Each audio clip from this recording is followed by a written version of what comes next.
एक घने जंगलों से घिरा हुआ छोटा सा गांव था, भैरवपुर। दिन में तो ये गांव बहुत शांत और सुंदर लगता था, लेकिन जैसे ही रात होती, वहां कुछ अजीब होने लगता। गांव के लोग कहते थे, रात के 12 बजे के बाद कोई भी अपने घर से बाहर मत निकलना, क्योंकि उस समय जंगल के अंदर से एक डरावनी घंटी की आवाज आती थी और उसी के साथ किसी के रोने और चिल्लाने की आवाज भी सुनाई देती थी। इस गांव में एक 30 साल की लड़की रहती थी, गौरी। वो बहुत बहादुर और जिज्ञासु थी। एक दिन उसने अपने दादा से पूछा, दादा, ये रात की आवाजें किसकी हैं? दादा ने डरते हुए कहा, वो एक काला तांत्रिक है जो सालों पहले इस गांव में आया था। दादा ने बताया, कई साल पहले एक तांत्रिक इस गांव में आया था। उसकी आंखें लाल थी और हाथ में एक काला त्रिशूल। वो कहता था, मैं इस गांव को अमर बना सकता हूँ, लेकिन इसके बदले मुझे एक बलि चाहिए। गांव वालों ने मना कर दिया। गुस्से में आकर तांत्रिक ने कहा, अब ये गांव हमेशा के लिए शापित रहेगा। और उसी रात वो जंगल में गायब हो गया। उस दिन के बाद से हर अमावस्या की रात कोई न कोई इंसान गायब हो जाता। लोग कहते थे, तांत्रिक अब भी जंगल में जिंदा है और अपनी शक्ति बढ़ाने के लिए बलि लेता है।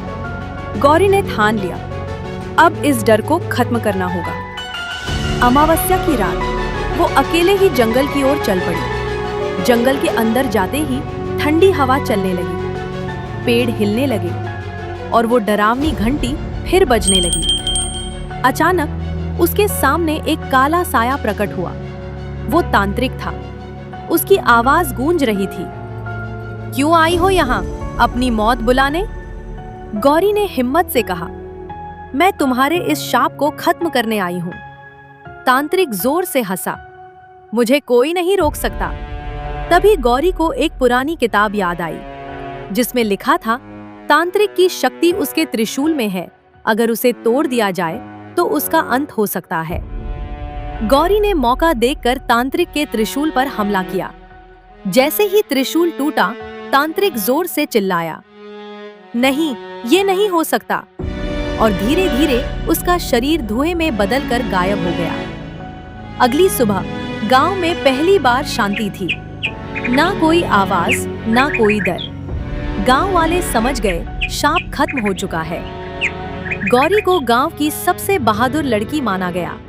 लेकिन कहानी यही खत्म नहीं होती। गौरी को फिर वही घंटी की हल्की आवाज सुनाई दी।